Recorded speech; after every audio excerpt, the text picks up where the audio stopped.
I mean, I'm not saying there are no challenges to India's rise, there are. But the direction of India's rise, I think, is very clear. In a way, it's unstoppable. So when we speak today about, the rise of countries, I also want to end with that point. Rise of countries are determined by the countries. The rise of India will be determined by India. It will be determined by our strength. External Affairs Minister S. Jaishankar said, "The rise of India will be determined by India by our strength, not by the mistakes of others," underlining that India's trajectory will be shaped by its own capabilities and choices.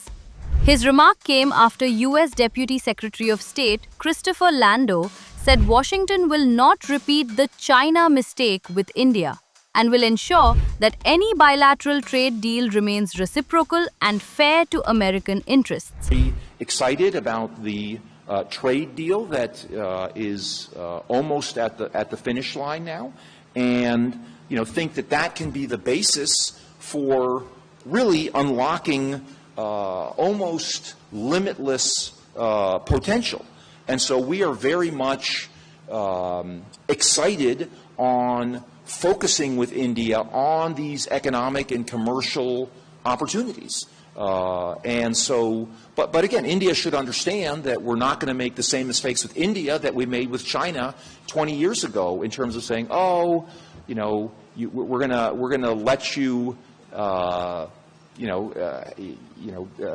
be able to develop all these markets, and then the next thing we know, you're beating us in a lot of commercial things. We're going to make sure that whatever we do, it's fair to our people, because ultimately we have to be accountable to our own people, just as the government of India has to be accountable to its people. So again, I think on the commercial economic front, it's incredibly bright. What I'd like to do perhaps is begin with a somewhat long view, and I'm sure we will discuss the more contemporary developments as we get into the further conversation. On the long view, let me make three big points.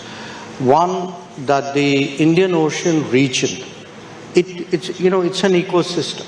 It had, there's a book many years ago written called Empires of the Monsoons. So there was a whole monsoon-driven ecosystem, centuries of exchanges, and what had happened was the colonial period actually broke it up.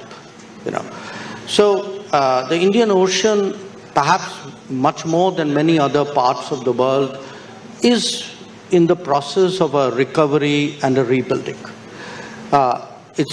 Individual states are doing that, but the whole region, in a way, if you look today at the restoration of the trade patterns, the restoration of connectivity, we are trying to rebuild our connectivity towards the east through Myanmar to Southeast Asia. We are rebuilding our connectivity to the west through IMEC into the Arabian Peninsula and further through the international north-south transport corridor to Iran and through Iran into Eurasia. So you have this whole rebuilding process underway, which I think is one feature of Indian Ocean we need to recognize. Its connectivity, its mobility, its trade patterns. It is also the modern manifestation of an integrated ecosystem. The second point I would make is, a lot of this would happen. It requires hard work. It can't be done by sloganeering. It can't be done by just throwing out an idea and leaving it out there. And I would say in the last decade, Indian diplomacy, in a way, we have invested an enormous amount into that recovery and rebuilding process. For the first time, you have an integrated view of the Indian Ocean, Sagar or now Mahasagar. It begins with very basic stuff, even diplomacy. There were countries in the Indian Ocean where we had not had a high-level visit for decades. Australia, Sri Lanka, for 2-3 decades, there were no high-level visits. Now, if you see just the diplomatic energy over the last decade, we've done, in a way, much more than perhaps 4 or 5 decades before that. But again, it's not just a visit. You've got to do things on the ground. So what we have done in India in many ways has been a foundation for what we try to do in our relationship with the Indian Ocean. So we have right now, for example, a unique identity card project which we are working on with Sri Lanka. We did a metro, a very successful metro project with Mauritius. We are discussing a specialty hospital with Seychelles. So, until we do projects, until we take our experiences out there, until we actually prove to them that their lives are better off by being part of a greater whole, I don't think we can build that kind of, neighborhood spirit or neighborhood watch. And there'll be the good periods when you can plan and do it. There'll be times of stress. I mean, Sri Lanka, for example, went through that, that severe economic crisis. And the fact was finally the most substantive and the fastest support really came from India. Recently they had this, the cyclone, Ditwa. We were there within 24 hours. So the point I'm making is that if we have to build a kind of an Indian Ocean sentiment or spirit or identity, call it what you will, it's not just about broadcasting it or stating it, or it has to be backed up with resources, with work, with commitments, with practical projects, so that people know that you are actually serious about it. And here the institutions help. I mean, one colleague referred to the Fusion Center. I think all of us have a stake in it. IORA. Now, surely we can do more with IORA. I mean, I would say right now we are looking at how do we intensify IORA activities and scale it up. Or we have a proposal called the Colombo Security Conclave.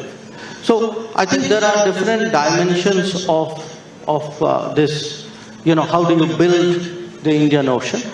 And my third point relates to India, which is obviously, the Indian Ocean is the only ocean named after a country. And the reasons are obvious, we are right in the middle of it. But I do want, the rest of the Indian Ocean to appreciate that India, in a way, India's rise is a lifting tide. That with our growth, I think other countries of the Indian Ocean stand to benefit. Those who work with us obviously will get more benefits. And in a way, it's a trend. I mean, I'm not saying there are no challenges to India's rise, there are. But the direction of India's rise, I think, is very clear. In a way, it's unstoppable. So when we speak today about, the rise of countries, I also want to end with that point. Rise of countries are determined by the countries. The rise of India will be determined by India. It will be determined by our strength, not by the mistakes of others. So let me stop there.